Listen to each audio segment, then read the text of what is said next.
आइए हम लोग आज प्रकाश के बारे में चर्चा करेंगे और समझेंगे और बेसिक तरीके से कॉन्सेप्ट को पहले क्लियर करेंगे। उसके बाद प्रतियोगी परीक्षाओं में किस तरह से क्वेश्चन पूछे जाते हैं उस पर हम लोग चर्चा करेंगे और ध्यान देंगे। बहुत इजी तरीके से प्रकाश चैप्टर जो होता है बहुत ही लंबा चैप्टर है, लेकिन देखिएगा पहले बेसिक प्रकाश के बारे में जानेंगे। देखिए कि कह रहा है प्रकाश, तो प्रकाश जानेंगे कि क्या है। तो प्रकाश एक प्रकार की ऊर्जा होती है। प्रकाश क्या है? प्रकाश एक प्रकार की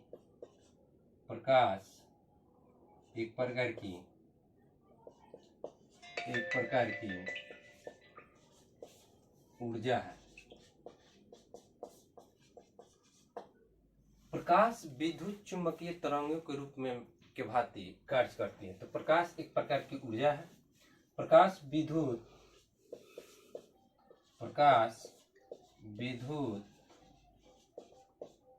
चुंबकीय तरंग के रूप में संचरित होती है। यानी प्रकाश जो होता है विद्युत चुंबकीय तरंग के रूप में संचरित होता है, यानी चलता है। तो जानेंगे कि प्रकाश एक प्रकार की ऊर्जा है। प्रकाश विद्युत चुंबकीय तरंग के रूप में संचरित होता है। यहाँ से क्वेश्चन पूछ लिया जाता है कि प्रकाश किस रूप में संचरित होती है। तो याद रखेंगे कि प्रकाश विद्युत चुंबकीय तरंग के रूप में संचरित होती है। यहाँ से एक और हम लोगों का क्वेश्चन पूछ लिया जाता है कि प्रकाश जो है कौन सी तरंग है। तो सबसे पहले देखेंगे कि विद्युत चुंबकीय तरंग है, ये अनुप्रस्थ तरंग होती है। विद्युत चुंबकीय तरंग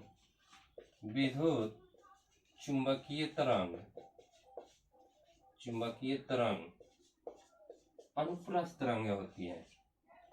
अनुप्रस्थ तरंगे होती है। तो हम लोग जानते हैं कि प्रकाश विद्युत चुंबकीय तरंग के रूप में संचरित होती है। तो विद्युत चुंबकीय तरंग जो हुआ अनुप्रस्थ तरंग के रूप में संचरित होता है। तो हम भी जानेंगे कि प्रकाश भी क्या है, अनुप्रस्थ तरंग होती है। प्रकाश भी अनुप्रस्थ तरंगे होती है। वैसे हम लोग जानते हैं कि ध्वनि कैसी है, अनुदैर्घ्य तरंग होती है और प्रकाश अनुप्रस्थ तरंग होती है। तो हम लोग समझे कि प्रकाश एक प्रकार की ऊर्जा है जो विद्युत तरंगों के रूप में संचरित होती है। विद्युत चुंबकीय तरंग अनुप्रस्थ तरंग होती है, तो प्रकाश भी अनुप्रस्थ तरंग होगी। और यहाँ से भी पूछता है कि ध्वनि कैसी तरंग है। तो ध्वनि तरंग बाद में हम लोग चर्चा करेंगे कि वो अनुदैर्घ्य। तो देखें कि प्रकाश अनुप्रस्थ तरंग होती है। इसके बाद हम लोग देखेंगे प्रकाश की चाल, यानी प्रकाश की चाल सबसे अधिक किसमें होती है। प्रकाश की वेग की खोज सबसे पहले किसने किया था। तो देखेंगे कि प्रकाश के वेग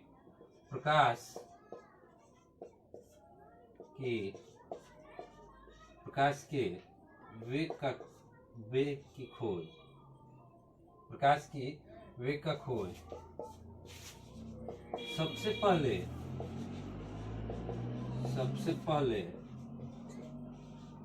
रोमर ने 1676 ईस्वी में किया था। ये देखिए कि प्रकाश की वेग की खोज सबसे पहले रोमर ने में किया।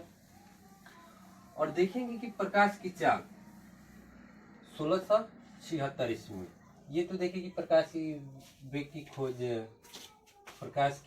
की खोज सबसे पहले रोमर ने किया था 1676 ईस्वी में। इसके बाद देखेंगे कि प्रकाश की चाल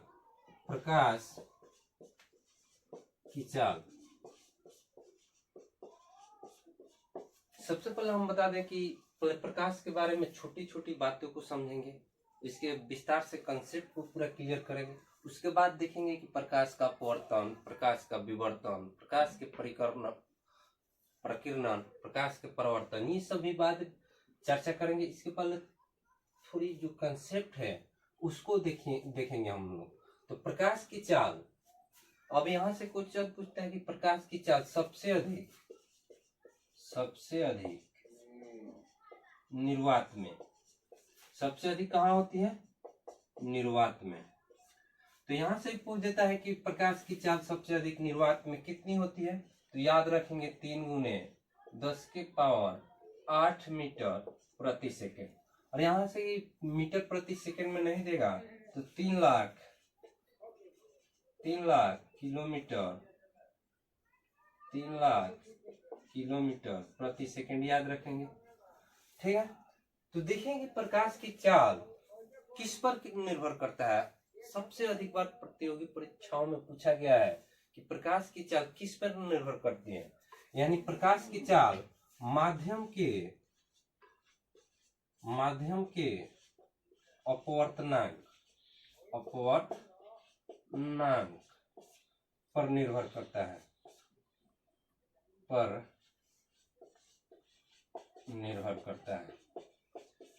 हम लोग देखें प्रकाश की चाल सबसे अधिक निर्वात में 3×10⁸ किलोमीटर प्रति सेकेंड या 3 लाख किलोमीटर प्रति सेकेंड। और देखिए प्रकाश की चाल माध्यम के अपवर्तनांक पर निर्भर करता है, यानी प्रकाश की चाल किस पर निर्भर करता है, माध्यम के अपवर्तनांक पर निर्भर करता है। यानी कि जितना अपवर्तनांक अधिक होगा उसमें प्रकाश की चाल उतना ही कम होता है। इसका मतलब हुआ कि जिसका अपवर्तनांक सबसे अधिक होगा उसमें प्रकाश की चाल उतना ही कम होगा। इसको याद रखेंगे। तो आइए जानते हैं, ये तो हम लोग प्रकाश के बारे में बेसिक समझे, कंसेप्ट क्लियर किए, और देखेंगे कि अब प्रकाश का विवर्तन क्या है। तो आइए देखते हैं प्रकाश का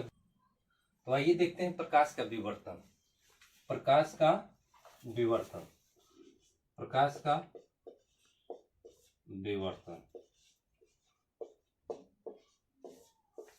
सबसे पहले देखेंगे प्रकाश का विवर्तन क्या है। इसको समझने के लिए थोड़ा सा याद करने की कोई जरूरत नहीं है, पूरा क्लियर करा देंगे, कंसेप्ट देंगे और उस पर समझिएगा। याद करने की कोई जरूरत नहीं पड़ेगा हम लोग को और समझने के लिए। तो प्रकाश के विवर्तन क्या होता है इसके बारे में हम लोग चर्चा करेंगे, पूरे डिटेल से चर्चा करेंगे, और एक बार समझ लेंगे हम लोग तो कभी भी भूल नहीं पड़ेगा। रटने से हम लोग क्या होता है, भूल पड़ जाता है, रटी हुई बात भूल पड़ जाती है। तो प्रकाश का विवर्तन, तो हम लोग जानते हैं कि प्रकाश जो होता है सीधी रेखा में गमन करता है। तो देखिए कि मान लीजिए सूर्य भगवान हुआ, प्रकाश निकल रहा है इधर से, तो यहाँ से प्रकाश आ रहा है, मान लीजिए प्रकाश यहाँ से आ रहा है, ये मान लीजिए प्रकाश के रास्ते में एक अवरोधक हो गया। इसके पहले हम लोग जानते हैं कि कोई वस्तु पारदर्शक होती है, कोई अर्ध पारदर्शक होती है, कोई अपारदर्शी होती है। यानी देखेंगे कि जो प्रकाश सीधी रेखा से गमन करती है तो इसके माध्यम में धूल के छोटे छोटे कण या टुकड़े होती है, उससे टकराकर प्रकाश क्या होता है, पूरा विचलित हो जाता है और छितरा जाता है प्रकाश। हम लोग जानते हैं, इससे पहले जानेंगे कि प्रकाश छोटे छोटे टुकड़ों के रूप में या बंडलों में चलता है, जिसको क्या कहते हैं, फोटोन कहते हैं। इसको भी याद रखेंगे हम लोग कि प्रकाश छोटे छोटे कणों के या टुकड़ों के बंडलों के रूप में चलता है, जिसे क्या कहते हैं। यानी प्रकाश जब सीधी रेखा में गमन करती है तो इसके माध्यम में एक अवरोध आ जाए,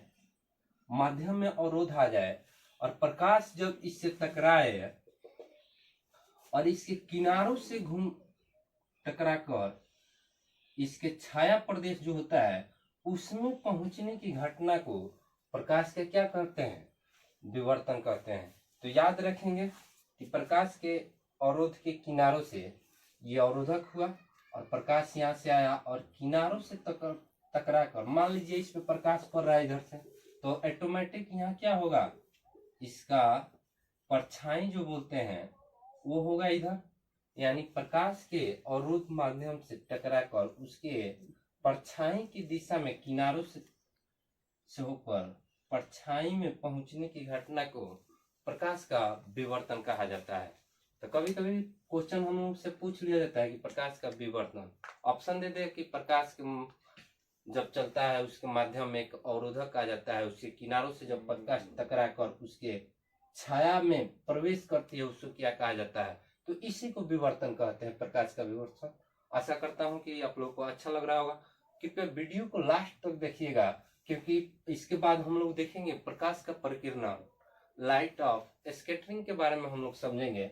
उसके बाद देखेंगे प्रकाश का परिवर्तन देखेंगे, उसके बाद देखेंगे प्रकाश का अपवर्तन। ये सारी चीजें हम लोग आज पूरे कंसेप्ट से समझेंगे। तो आइए देखते हैं। हम लोग समझ गए कि प्रकाश का विवर्तन, प्रकाश के माध्यम में कोई अवरोधक आ जाता है तो उससे प्रकाश टकरा कर उसके छाया प्रदेश में जो पहुंच जाती है उसी को क्या कहते हैं, प्रकाश को प्रकाश का विवर्तन कहते हैं। तो आइए देखते हैं इसके बाद प्रकाश का प्रकीर्णन। तो देखते हैं प्रकाश का प्रकीर्णन। प्रकाश का प्रकीर्णन के बारे में समझेंगे। ये प्रकाश का प्रकीर्णन होता है, बहुत ही यहाँ से क्वेश्चन पूछे जाते हैं, एक नंबरिया के रूप में उसको चर्चा करेंगे और देखेंगे कि प्रकाश का प्रकीर्णन क्या है। जानते हैं कि जब सूर्य की प्रकाश यहाँ से वायुमंडल से पृथ्वी पर आती है तो यहाँ से एक और क्वेश्चन पूछ लिया जाता है कि सूर्य का प्रकाश पृथ्वी पर आने में कितना समय लेती है।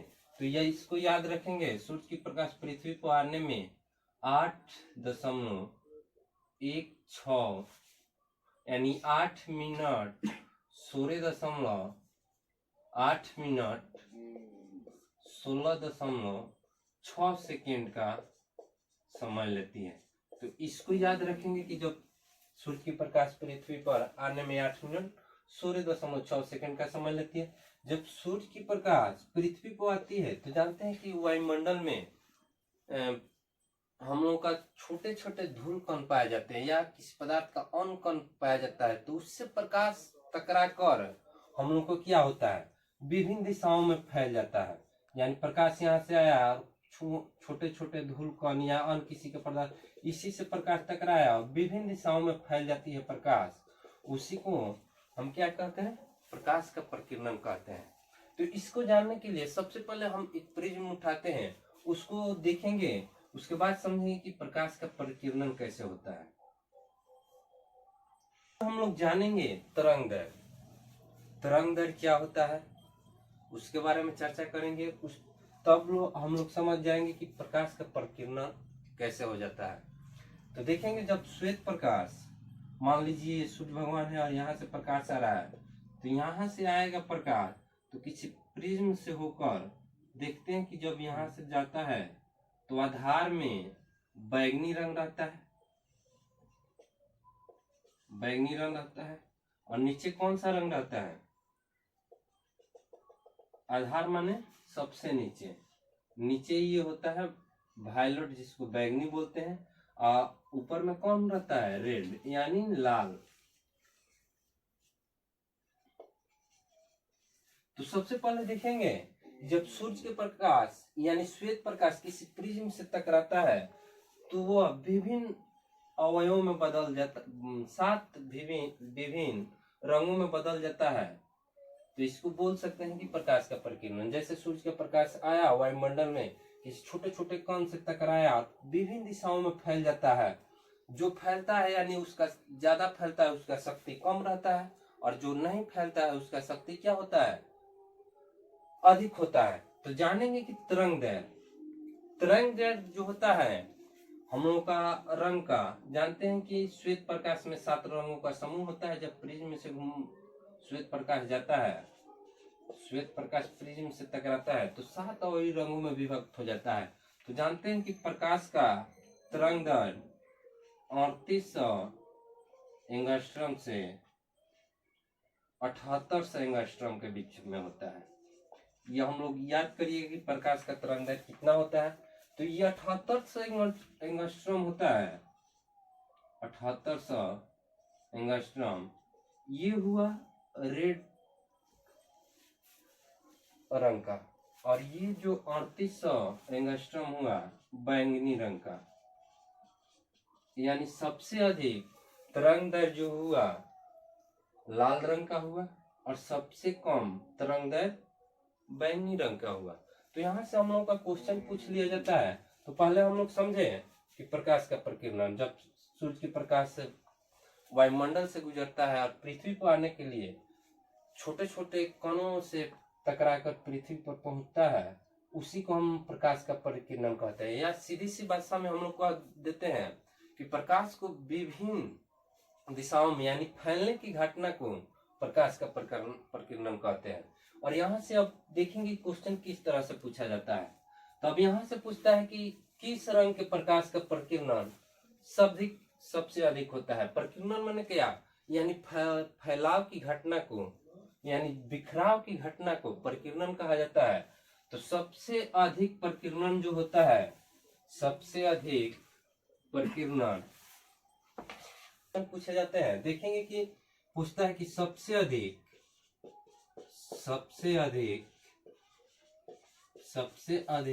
प्रकीर्णन बैगनी रंग का, बैगनी रंग यानी वायलट का। देखें कि सबसे अधिक प्रकीर्णन माने बिखराव किसका है, बैगनी रंग का। यानी प्रकीर्णन का मतलब होता है बिखराव। ये देखिए कि बैगनी रंग का तरंगदैर्घ्य 38 एंगस्ट्रॉम है और लाल रंग का 78 एंगस्ट्रॉम है। ये तरंग का दर का मतलब होता है सबसे अधिक शक्तिशाली। तो शक्तिशाली में देखा है ये 78 एंगस्ट्रॉम है। इसके बाद जो रंग आता है ऑरेंज आता है, उसके बाद विभिन्न 7 रंग होते हैं। तो कम होते होते सबसे कम बैगनी रंग का यानी 38 एंगस्ट्रॉम से लेके 7800 एंगस्ट्रॉम के बीच में तरंग दैर्घ्य होता है, यानी जिसका तरंग दैर्घ्य सबसे कम होता है उसी का विचलन सबसे अधिक होता है। अब यहाँ से क्वेश्चन पूछता है कि सबसे अधिक प्रकीर्णन मान क्या, यानी फैलाव की घटना सबसे अधिक बैगनी रंग के हुई, क्योंकि इसका तरंग दैर्घ्य 38 एंगस्ट्रॉम है। और पूछेगा सबसे कम प्रकीर्णन यानी बिखराव की घटना किसकी होगा, लाल की होगी। तो इसके लिए समझेंगे हम लोग, थोड़ी सी बात समझेंगे और देखेंगे जब सुबह का टाइम होता है तो सूर्य की किरणें पृथ्वी से दूर होती है, इसीलिए शायद हम लोगों का क्या होता है, गर्मी नहीं लगती है। और सूर्य जब हमारे सर के ऊपर होता है तो गर्मी ज्यादा होती है। यानी सुबह के टाइम में पृथ्वी और सूर्य के बीच ज्यादा दूरी होता है। इसी तरह से देखते हैं कि जब सुबह के समय में हम लोग को लाल रंग दिखाई देता है। तो यहां से एक बात याद रखिएगा, सूर्योदय के समय